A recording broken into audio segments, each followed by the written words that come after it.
Good morning, welcome to 95 news. ప్రతిక్షణం ప్రజాక్షేమం కోసం బులెటిన్ల ముందుగా హెడ్లైన్స్ చూద్దాం. రాష్ట్ర ప్రభుత్వ ప్రధాన కార్యదర్శి శాంతికుమారి అధ్యక్షతన బీఆర్కేఆర్ భవన్ లో ఉన్నత స్థాయి సమీక్ష. ఫిబ్రవరి 17న ప్రారంభించే సచివాలయ భవన సముదాయంలో భద్రతా ఏర్పాట్లపై చర్చ.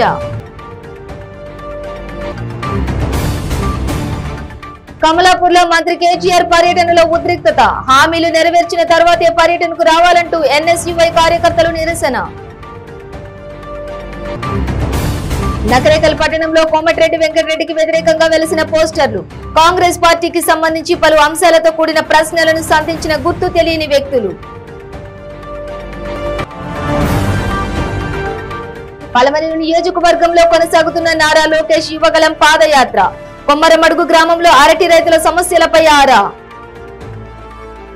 ఇక డీటెయిల్స్ చూస్తే ఫిబ్రవరి 17వ తేదీన ప్రారంభించే నూతన డాక్టర్ బిఆర్ అంబేద్కర్ సచివాలయ భవన సముదాయంలో భద్రతా ఏర్పాట్లు. ఫిబ్రవరి 11న జరగనున్న ఫార్ములా ఈ రేసింగ్ ఏర్పాట్లపై రాష్ట్ర ప్రభుత్వ ప్రధాన కార్యదర్శి శాంతికుమారి అధ్యక్షతన బీఆర్కేఆర్ భవన్ లో ఉన్నత స్థాయి సమీక్ష సమావేశం జరిగింది. డీజీపీ అంజనీ కుమార్, ప్రభుత్వ ప్రత్యేక ప్రధాన కార్యదర్శి అరవింద్ కుమార్, ఐటీ శాఖ ముఖ్య కార్యదర్శి జయేష్ రంజన్, రోడ్లు భవనాల శాఖ కార్యదర్శి శ్రీనివాసరాజు, నగర police commissioner CV Anand, SPF DG Umesh రాఫ్లతో పాటు ఈ వివిధ శాఖల ఉన్నతాధికారులు ఈ సమావేశానికి హాజరయ్యారు.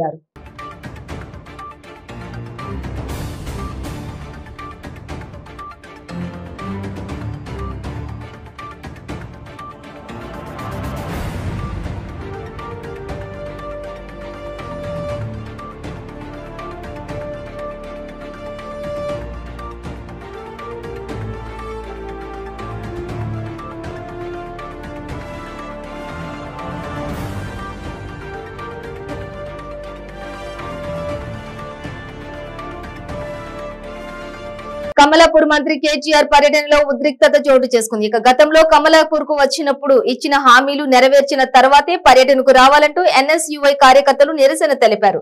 నల్ల చొక్కాలు ధరించి నల్ల జెండాలతో కేటీఆర్ కు వ్యతిరేకంగా నినాదాలు చేశారు.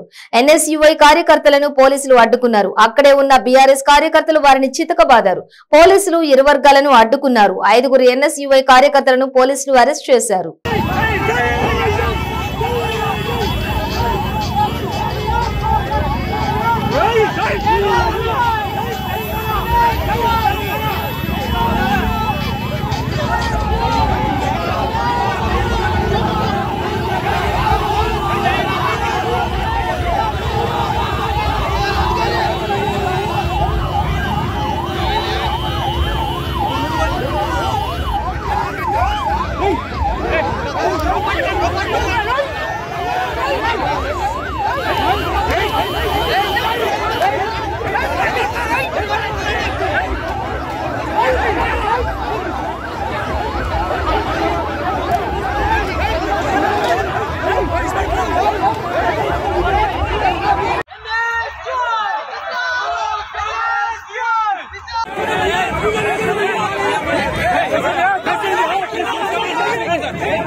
నాయకుడు బల్మూరు వెంకటన్న ఆదేశాల ప్రకారం మేము ఇలా శాంతియుతంగా నిరసన వ్యక్తం చేద్దామని వచ్చినాం సార్. మేము నిరసన శాంతియుతంగా చేద్దామని మేము వచ్చినాం సార్. మేము ఎక్కడ కానీ మా ప్లాకార్డులు మా జెండాలు పట్టుకొని మేము రాలేదు సార్. సాధారణ ఒక కేసీఆర్ ఆ మీటింగ్కు మేము ఒక సాధారణ మేము వాళ్ళ లెక్కన కార్యకర్తల లెక్కన పట్టి వచ్చి సైడ్కున్నాం సార్. వాళ్ళు మమ్మల్ని గుర్తించి మరి దాడి చేసిరు సార్. ఎవరెవరు కొట్టిండ్రు? కార్యకర్తలు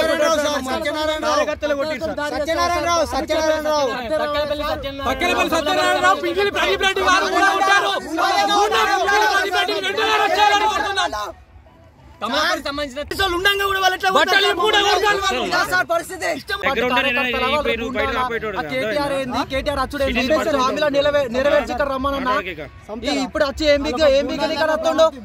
ఇప్పుడు అన్న ఏమైనా హామీలు ఇచ్చిన హామీలు నెరవేర్చినాక రమ్మను, ఏమైనా మీటింగ్లు పెట్టుకోమను. సరే వచ్చాడు ఈ గుండాల ఇదంతా ఏంది? పోలీసులు అడ్డుకుంటారా, కార్యకర్తలు అడ్డుకుంటారా? మా మీద దాడి చేసే వాడు ఒక్కొక్కడు కౌన్సిలర్ హోదాలో ఉన్నాడు. గిదా అన్న కొంచెం అన్న ఉండాలి.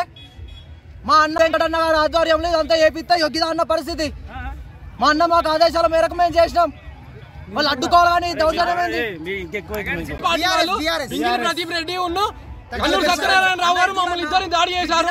వారిపై వెంటనే యాక్షన్ తీసుకోకపోతే మేము తీవ్రమైన దానికి చేస్తామని మేము విన్నపించుకుంటున్నాం. నల్లగొండ జిల్లా నకరేకల్ పట్టణంలోని చందంపల్లి ఫ్లైఓవర్ బ్రిడ్జ్ కింద కోమటిరెడ్డి వెంకటరెడ్డికి వ్యతిరేకంగా పోస్టర్లు వెలిశాయి. కాంగ్రెస్ పార్టీకి సంబంధించి పలు అంశాలతో కూడిన ప్రశ్నలను పోస్టర్లో సంధించారు. ఇప్పుడు ఈ పోస్టర్లు కాంగ్రెస్ పార్టీలో చర్చనీయాంశంగా మారాయి.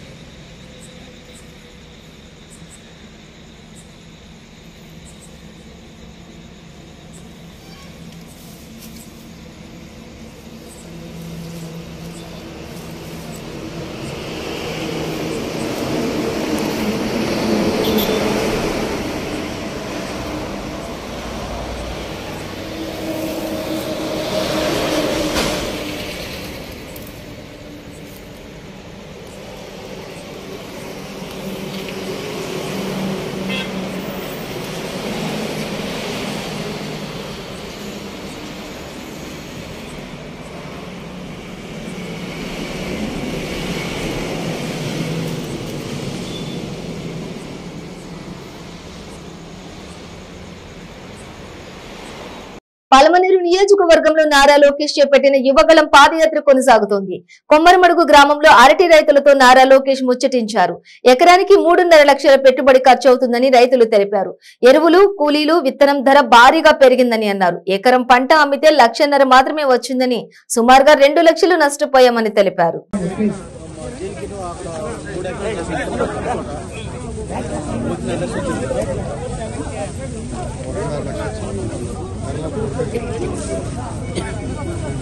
తోట నేను కొనుక్కున్నాను.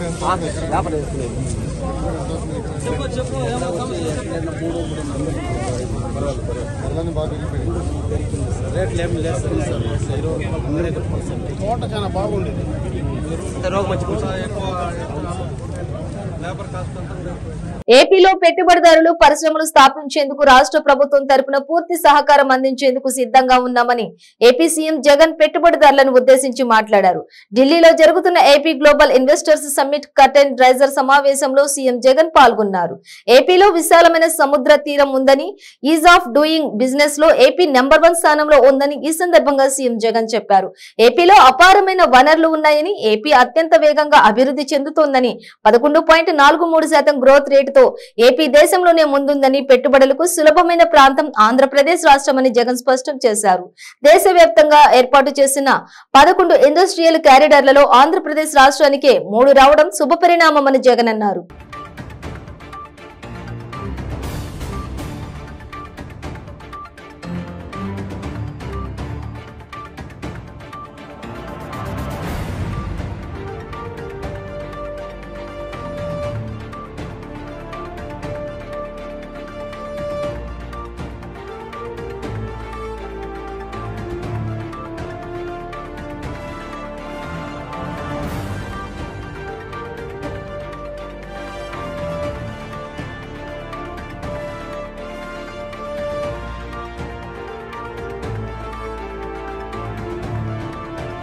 ఆదిలాబాద్ జిల్లాలో ఏసీబీ వలకు జిల్లా అధికారి చిక్కారు. 2 లక్షలు లంచం తీసుకుంటూ ఎంప్లాయ్మెంట్ ఆఫీసర్ కిరణ్ ఏసీబీ అధికారులకు పట్టుబడ్డారు. ఏసీబీ అధికారులు దర్యాప్తు చేస్తున్నారు.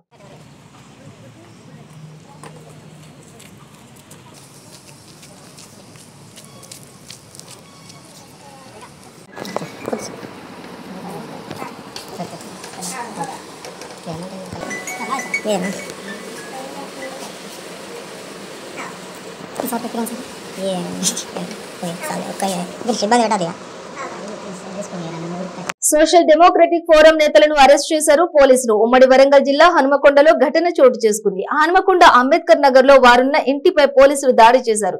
ఇక ఫోరం కన్వీనర్ మాజీ ఐఏఎస్ అధికారి Akunuri Murali, convener doctor పృథ్వీరాజులను arrest చేశారు.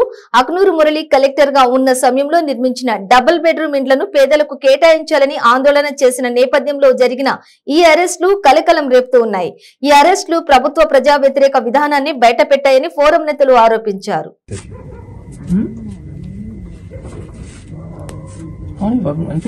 కూడా ఏమన్నా మీకు వారెంట్ ఉంటుందా? వారెంట్ అవసరం లేదు.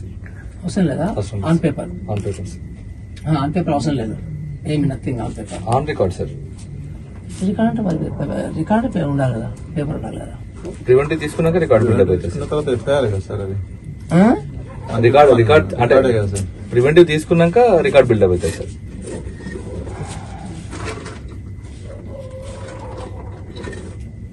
ఇంత పొద్దు ఎందుకు వచ్చారా మరి? 6 అయినా మేము 7 అనుకున్నాం మీటింగ్.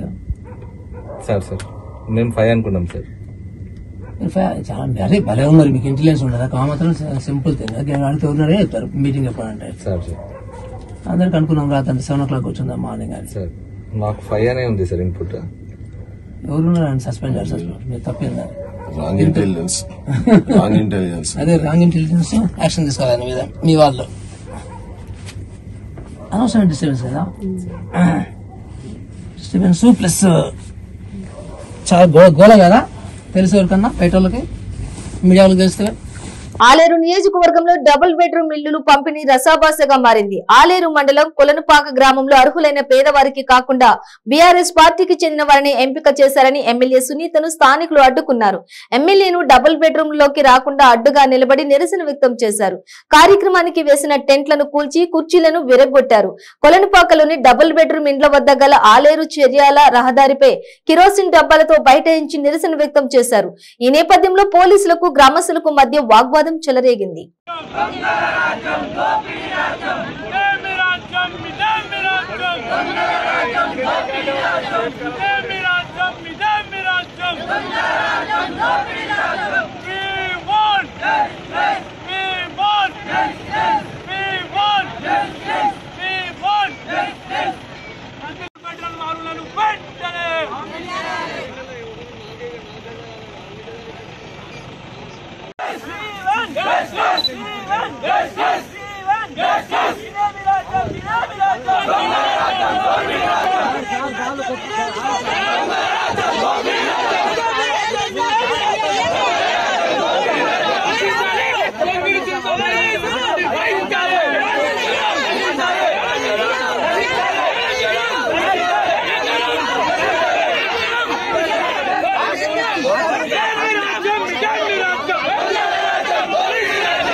చిత్తూరు జిల్లా పూతలపట్టు నియోజకవర్గం యాదమరి మండలం మోర్దానపల్లె వద్ద గల అమర్ రాజా ఫ్యాక్టరీలో అగ్నికీలలు ఎగిసిపడ్డాయి. మంటల్లో భారీ ఆస్తి నష్టం సంభవించింది.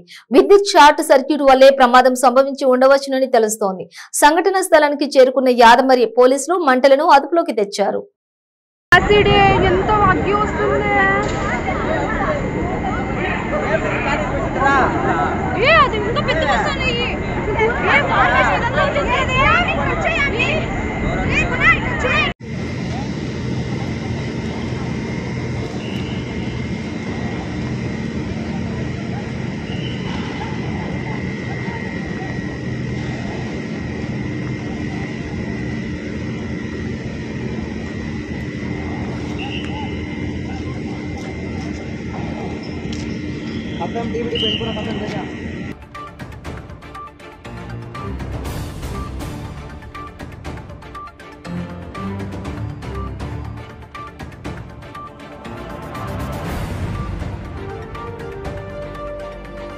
భాగ్యనగరంలో మరో పెను ప్రమాదం తప్పింది. ఘోర అగ్ని ప్రమాదానికి గురైన డెక్కన్ మాల్ కూల్చివేత సమయంలో ఒక్కసారిగా 6 ఫ్లోర్లు కుప్పకూలాయి. ముందుగానే చుట్టుపక్కల ఇళ్లు ఖాళీ చేయడంతో పెద్ద ప్రమాదం తప్పింది.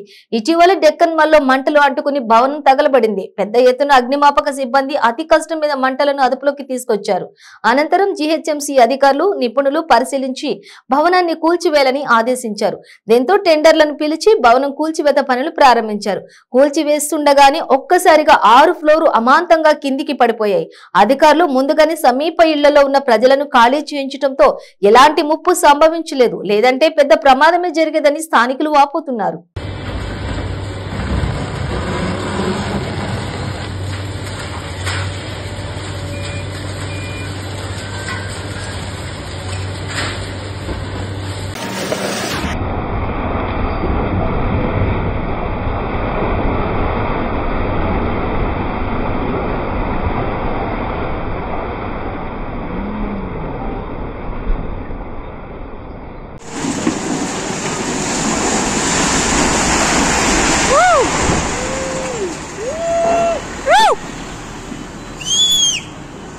ప్రపంచంలోని అత్యంత వేగంగా వృద్ధి చెందుతున్న భారత్ లో తమ సేవలను విస్తరిస్తున్నామని క్యూబిక్ ట్రాన్స్పోర్టేషన్ సిస్టమ్ అధ్యక్షుడు జెఫ్రీ లావింగర్ అన్నారు. రవాణా రంగంలో ఇంజనీరింగ్, సాఫ్ట్వేర్, ఆన్లైన్ చెల్లింపు సేవలను అందిస్తామని పేర్కొన్నారు. ఆర్థిక మాంద్యం భయాలు ఉన్నప్పటికీ కూడా కొత్త ఉద్యోగులను తీసుకుంటామని స్పష్టం చేశారు. రాబోయే నెలలో ఇంజనీర్లు సహా 150 మందికి పైగా కొత్త ఉద్యోగులను నియమించుకుంటామని వెల్లడించారు. హైదరాబాద్ లోని క్యూబిక్ ట్రాన్స్పోర్టేషన్ సిస్టమ్ నూతన కార్యాలయాన్ని ఆయన ఆరంభించారు. Senior vice president Galen Chui, company India managing director Kishan కమోజిలాయ్తో కలిసి రిబ్బన్ కట్ చేశారు. ఒకప్పుడు 15 మందితో మొదలైన కంపెనీ ఇప్పుడు 480 మందికి పైగా ఉద్యోగులను నియమించుకుందని జెఫ్ తెలిపారు. హైదరాబాద్ వేదికగా ప్రపంచవ్యాప్తంగా రవాణా రంగంలో సేవలు అందిస్తామన్నారు. భారత్ లోని అతిపెద్ద కార్యాలయం ఆరంభించామన్నారు.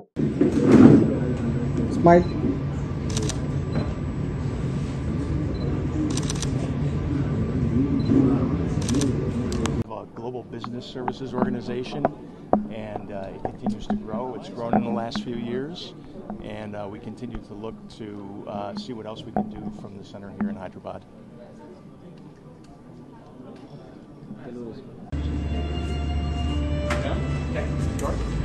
Are you guys ready? You guys ready?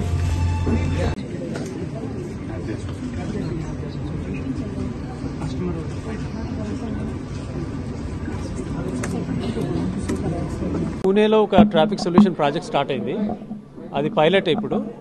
తర్వాత మేము అది సక్సెస్ అవుతే ఇంకా వేరే సిటీస్ కూడా ఎక్స్పాండ్ చేయడానికి రెడీగా ఉన్నాము. ఆ ట్రాఫిక్ సొల్యూషన్స్ ఒకటే కాకుండా ఫేర్ కలెక్షన్ అంటే మన మెట్రో టికెటింగ్, అట్లాంటి బస్సులో టికెటింగ్ కానీ అట్లాంటి ప్రాజెక్ట్ కూడా చేయడానికి ఇష్టంగా ఉన్నాం. కానీ మేము రైట్ పార్ట్నర్స్ కోసం చూస్తాం. హైదరాబాద్ ఐటీ బేస్డ్ బాగా వెళ్తుంది, ఇక్కడ ఇన్ఫ్రాస్ట్రక్చర్ బాగా పెరిగింది. సో ఇక్కడే ఎక్స్పెన్షన్ ఉందా? డెఫినెట్గా ఛాన్స్ ఉంది. హైదరాబాద్లో కూడా ఇంకా సొల్యూషన్స్ రెడీగా లేవు. ఫర్ ఎగ్జాంపుల్ హైదరాబాద్ మెట్రో కూడా ఎక్స్పాండ్ అవుతుంది, అది కూడా ఒక ఆపర్చునిటీ మాకు ఫ్యూచర్లో. సో మెట్రోని కాకుండా ట్రాఫిక్ సిగ్నల్ చెప్పారు, ఇంకా వేరే దాని మీద ఏమైనా? ఫర్ ఎగ్జాంపుల్ మన ఏపీఎస్ఆర్టీసీకి ఏం సొల్యూషన్స్ లేవు టికెటింగ్కి, అది కూడా ఒక సొల్యూషన్ క్యూబిక్ వేరే చోట చేసింది, ఇక్కడ కూడా చేయడానికి రెడీగా ఉంది. సో ఇండియాలో అంటే మీరు ఇప్పుడు ఏదైతే కంట్రీస్ చేస్తున్నారో ఆ వాతావరణం ఇండియాలో ఉందా? అంటే ఇక్కడ ఇన్ఫ్రాస్ట్రక్చర్ కానీ, ఇక్కడ ఉన్నటువంటి టెక్నాలజీ కానీ, ఇక్కడ ఉన్నటువంటి ఇండస్ట్రీస్ కానీ, లేకపోతే గవర్నమెంట్స్ కానీ ఏ రకంగా ఉంది? డెఫినెట్గా ఎంకరేజింగ్గా ఉంది. ఎందుకంటే ఇప్పుడు మన ఢిల్లీలో చూస్తే మెట్రో చాలా సక్సెస్ఫుల్ అయింది, హైదరాబాద్లో కూడా ఒక మెట్రో ఉంది. ఇప్పుడు మనకు కరెక్ట్ ఆపర్చునిటీస్ ఉన్నాయి. మాకేంటంటే కరెక్ట్ పార్ట్నర్ దొరికి కరెక్ట్ టైమింగ్ ఉంటే క్యూబిక్ చేయగలుగుతామని నమ్మకం. ఏమంటారు? 2009లో స్టార్ట్ అయింది అఫీషియల్గా, చాలా స్మాల్ టీమ్తో స్టార్ట్ అయింది. ఈరోజు 480 ఎంప్లాయీస్ ఉన్నారు టోటల్. మేము ఇంకా హైర్ చేస్తున్నాము, ఈజీగా 600 దాకా చేరుతున్నాను అనుకుంటున్నాము. ఇన్ఫ్యాక్ట్ హైరింగే మాకు ముఖ్యం, ఇంపార్టెంట్. ఇండస్ట్రీలో ఎట్లా ఉన్నా క్యూబిక్ మాత్రం గ్రో అవుతూనే ఉంది కంటిన్యూస్గా. మా టీం చాలా హార్డ్ వర్క్ చేసింది కాబట్టి ఈ స్టేజ్కి వచ్చిందని మేము అనుకుంటున్నాము. ఇది చాలా గర్వపడే రోజు మాకు, ఎందుకంటే స్మాల్ టీం స్టార్ట్ అయ్యి చాలా ఏళ్ళ తర్వాత ఇప్పుడు మాకు 600 దాకా వస్తుందంటే నాకు చాలా గర్వంగా ఉంది. ఇది డెఫినెట్గా మా టీం చేసిన హార్డ్ వర్క్ టాలెంట్తోనే ఇంత దూరం వచ్చింది అనుకుంటున్నాము. మా మేనేజ్మెంట్ కూడా ఇండియా మీద చాలా నమ్మకం పెట్టి మాకు ఎంకరేజ్ చేస్తున్నారు, అందుకని ఈ ప్రాజెక్టులు వస్తున్నాయి మాకు. అండ్ డెఫినెట్లీ ఈ కంపెనీ ఇంకా చాలా ఎదుగుతుందనే మేము అనుకుంటున్నాము. Not only for working on వేరే ప్రాజెక్ట్స్ కాకుండా ఇండియా ప్రాజెక్ట్స్ కూడా చేస్తామని మేము ఫ్యూచర్లో అనుకుంటున్నాం. I'll start with that. How do we really, grow in both our fare collection business as well as our traffic solutions businesses? So I'm looking forward to our, continued involvement and our continued growth, right, either here in Hyderabad or across, the whole, country here in India. Now, my background is I've been part of these type of growth activities before. I've grown a facility in Bangalore, grown a facility in Pune, and this has been just a natural growth for us here in Hyderabad. And with me, I have Kishan, who leads our site here, Ilan Shui, who leads our global engineering and products, and of Cubic Transportation Systems, and it's a pleasure to be with you here today. Obviously, it's an important time as we did have a ribbon cutting ceremony for our expansion. And if you look at since 2020, we started with about 50 to 60 employees here, and I think today, in 2023, we're going to be at 480. So a huge expansion. The majority of our expansion has been in the engineering. We are expanding in the service area. And this really right now is, when I look at a single, site or a single environment that we have and host our employees, this is the largest engineering site that we have right now across Cubic. So it is really an important part of our region. It is a really important part of our strategy, and it really is a part of our global expansion. As we look India market, no question about it. As Jeff mentioned, what we need to do is look at the opportunities and see how we can partner with local companies and how we can. Definitely, yeah. There are many tier 2 cities. We not only Delhi, Mumbai, but there are several cities that are coming with the projects. We continue to evaluate which opportunities are right for us, and then we look to partner and see if we can establish a presence in India. Right now, we are executing several big projects, but at the same time, we are looking at India as a growth opportunity for sure. As Jeff mentioned, there is a project in Pune. That's our first ITS project, what we call Traffic Solutions. So we are doing it as a pilot, I believe, and Jeff can give you more details on that, but we have about 125 intersections that we are looking at. That could be also a solution we can replicate throughout India if that is successful. That is our first project in India at this point. And it's a pilot stage, right? Yeah, it's a pilot stage, yes. What we call our front-end portal base, which is our mobile traveler app. We also allow sort of the interactions with the inspector to make sure that tickets are being properly addressed, as well as on the retail side. So those 3 product sets are actually developed and owned out of India operations here. Britain ముగించే ముందు headlines మరోసారి. రాష్ట్ర ప్రభుత్వ ప్రధాన కార్యదర్శి శాంతికుమారి అధ్యక్షతన BRKR Bhavan లో ఉన్నత స్థాయి సమీక్ష. ఫిబ్రవరి 17న ప్రారంభించే సచివాలయ భవన సముదాయంలో భద్రతా ఏర్పాట్లపై చర్చ.